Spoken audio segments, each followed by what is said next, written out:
Ibu sekalian, teman-teman 24. Jadi Bapak dan Ibu sekalian, teman-teman media, jadi saya akan menindaklanjuti yang disampaikan oleh Bapak Mensesnek bahwa pada prinsipnya pemerintah tentunya berkomitmen untuk memastikan bahwa proses pengadaan calon aparatur sipil negara tahun 2024 berjalan dengan baik sesuai dengan tata kelola yang pemerintahan yang baik. Alhamdulillah hari ini telah disampaikan oleh Bapak Mensesnek tentang keputusan pengangkatan CASN yang semoga akan mengurangi kekhawatiran adanya ketidakpastian pengangkatan bagi mereka yang telah lulus CASN. Nah, dengan adanya percepatan yang disampaikan oleh arahan Bapak Presiden. Tentunya tadi saya menekankan bahwa pengangkatan ASN kali ini tentunya dalam rangka untuk memastikan pelayanan optimal dan manfaat yang lebih jelas kepada masyarakat. Dalam 2 minggu terakhir ini, saya dan tim terus melakukan simulasi, melakukan analisis, dan formulasi untuk mempercepat pengangkatan CASN ini dengan tetap tentunya melindungi hak-hak pelamar yang telah mengikuti dan lulus seleksi CASN. Dan saya tentunya berterima kasih atas kebijakan Bapak Presiden serta dukungan dari Bapak Mensesnek, juga dukungan dari pimpinan DPR serta dari Ketua dan pimpinan Komisi 2 serta Menteri terkait kepada Kemenpan RB dan BKN sehingga kita sampai pada keputusan ini. Agar keputusan ini bisa dipahami, Bapak dan Ibu sekalian, kami ingin menyampaikan beberapa hal termasuk kronologi di awal.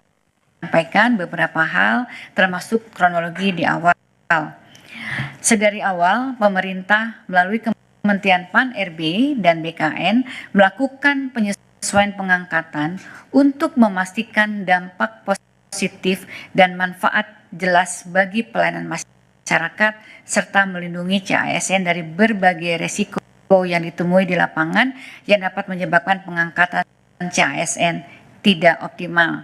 Antara lain, pertama, tanggal waktu mulai bekerja atau SPMT, surat perintah melaksanakan tugas yang dikeluarkan oleh instansi masing-masing seringkali lebih lama dari tanggal pengangkatan atau dari TMT, lebih lama daripada TMT dengan penetapan tanggal yang berbeda. TMT dilakukan dengan penetapan tanggal yang berbeda sehingga CASN harus menunggu dari mulai diangkat sampai mulai bekerja seperti pernah terjadi pada beberapa kali sebelumnya. Yang kedua adalah adanya ketidaksesuaian formasi yang diusulkan oleh kementerian, lembaga, dan pemerintah daerah dengan kualifikasi tenaga non-ASN yang terdaftar di database BKN, sehingga yang bersangkutan berpotensi tidak dapat masuk atau masuk formasi yang tidak tepat dan menghadapi kesulitan di dalam bekerja yang sementara ditangani melalui kebijakan seleksi tahap 2 termasuk penambahan waktu pendaftaran. Yang ketiga adalah saat ini Bapak dan Ibu sekalian baru saja terjadi perubahan organisasi kabinet dan adanya kepala daerah yang baru, tentunya ini akan memunculkan kebutuhan penyesuaian penempatan pegawai yang perlu dilakukan oleh masing-masing kementerian dan lembaga serta Pemda. Untuk itu perlu memastikan CASN mendapatkan pekerjaan yang tepat sesuai dengan kemampuan dan kualifikasinya. Kemudian yang terakhir ini yang juga kita hadapi bahwa ada sejumlah kementerian, lembaga, dan pemerintah daerah yang hingga saat ini masih terdapat sekitar 213 instansi yang mengusulkan penundaan pengangkatan dengan berbagai alasan dan kebutuhan.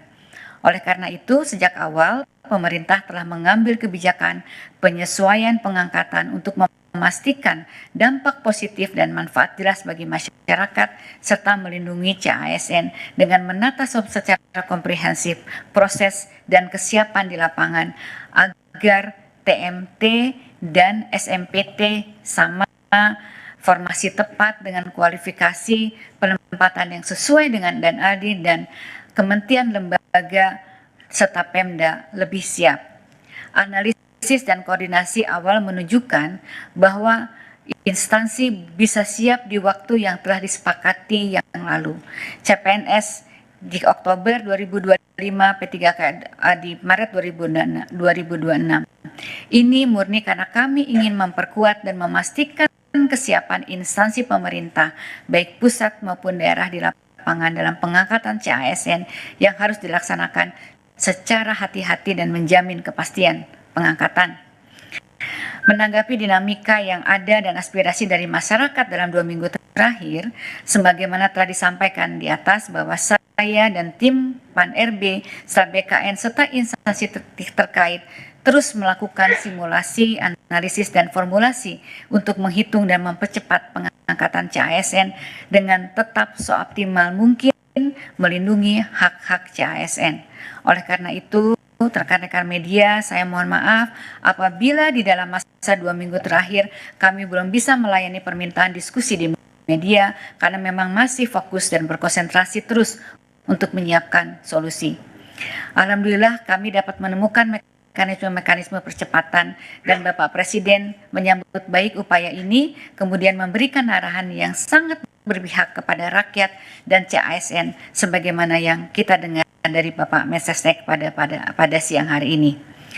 Sebagaimana telah disampaikan tadi, sesuai dengan kesiapan masing-masing KL dan Pemda saat ini dalam memenuhi persyaratan dengan rincian jadwal paling lambat sebagai berikut: CPNS paling lambat Juni 2025, P3K seluruhnya paling lambat Oktober 2025. Dengan kebijakan ini tentunya pemerintah pusat dalam hal ini Kemenpan RB dan BKN sesuai arahan Bapak Presiden mempersilahkan dan akan memfasilitasi pengangkatan selama kementerian, lembaga, dan Pemda masing-masing saat ini telah menunjukkan kesiapan dalam memenuhi persyaratan. Hal ini sudah merupakan kebijakan yang sangat optimal sesuai aspirasi yang kami terima, sehingga saat ini peran aktif kementerian, lembaga, dan pemerintah daerah tentunya sangat dibutuhkan. Sebagai informasi, rekan-rekan media, Bapak dan Ibu sekalian, pengangkatan CASN memiliki beberapa persyaratan yang diperlukan oleh setiap kementerian, lembaga, dan Pemda. Pertama, tentunya KR harus telah melakukan proses seleksi bagi peserta yang telah mendaftar dan mengikuti dan dinyatakan lulus. Bagi CPNS, instansi telah mendapatkan persetujuan teknis dan penetapan nomor induk pegawai dari Kepala BKN atau dalam proses pemberkasan. Bagi P3K, instansi telah mengusulkan kepada Kepala BKN untuk mendapatkan nomor induk PPPK dan saat ini sedang proses pemberkasan.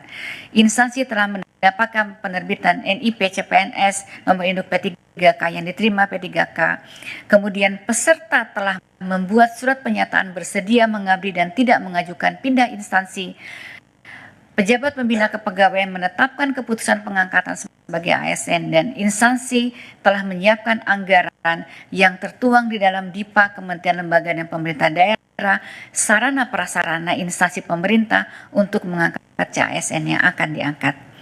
Sesuai dengan Bapak Presiden, dengan pengumuman ini, seluruh kementerian, lembaga, dan Pemda perlu segera menindaklanjuti kebijakan ini dengan menyusun perencanaan pengangkatan CASN secara melalui simulasi dan analisis dengan mempertimbangkan kesiapan masing-masing dalam pemenuhan persyaratan yang telah kami sebutkan. Kemudian segera melaporkan kesiapan ini agar difasilitasi oleh BKN agar pengangkatan ini dapat dilakukan paling lambat sesuai jadwal yang ditentukan sebagaimana yang saya sebutkan tadi. Saya juga ingin mengingatkan kembali sesuai dengan konferensi pers yang dilaksanakan di Kompleks DPR RI tanggal 14 Februari yang lalu, Menteri Keuangan sudah menyampaikan bahwa tidak ada PHK tenaga non-ASN di Kementerian, Lembaga, dan Pemerintah Daerah. Di tahun lalu juga saya sudah mengeluarkan surat edaran agar KL Pemda tetap menganggarkan pendapatan bagi tenaga non-ASN yang terdata selama proses rekrutmen ini berjalan. Bapak dan Ibu sekalian, rekan-rekan media, saya ingin juga menegaskan sesuai dengan arahan Bapak Presiden, pemerintah berkomitmen untuk menjaga meritokrasi dalam manajemen ASN sehingga kebijakan ini merupakan proses afirmasi sebagaimana afirmasi terakhir sebagaimana yang disampaikan oleh Bapak arahan dari Bapak Presiden. Selain itu sesuai dengan Undang-Undang Nomor 20 nanti setiap PPK kepala daerah atau menteri atau kepala lembaga tidak boleh lagi melakukan rekrutmen pegawai non-ASN di instansi dengan ancaman sanksi. Demikian yang dapat disampaikan. Sekali lagi, saatnya langkah proaktif ini dari Kementerian Lembaga dan Pemda. Jadi mohon para instansi pemerintah agar secara proaktif untuk melakukan penyelesaian administrasi bagi calon ASN, mengingat kebijakan nasional yang akomodatif sudah ditetapkan. Tidak ada lagi alasan kebijakan nasional yang tidak membolehkan, dan kami akan terus mengawal proses ini agar berjalan dengan baik demi kepastian bagi CASN dan efektivitas penyelenggaraan pemerintahan. Saya juga ingin mengucapkan selamat kepada para peserta CASN yang telah lulus yang akan segera diangkat. Saya juga ingin mengucapkan terima kasih kepada Pak Mensesnek, Menteri Keuangan, pimpinan DPR, Ketua Komisi 2 dan anggota Komisi 2 DPR RI, BKN, dan Menteri Keuangan atas dukungannya dalam penyelesaian pengangkatan CASN 2024. Rekan-rekan CASN selamat mengabdi dalam memberikan pelayanan publik yang optimal dan dapat memberikan manfaat yang jelas bagi kepada masyarakat. Terima kasih. Wassalamualaikum warahmatullahi wabarakatuh. Waalaikumsalam warahmatullahi wabarakatuh.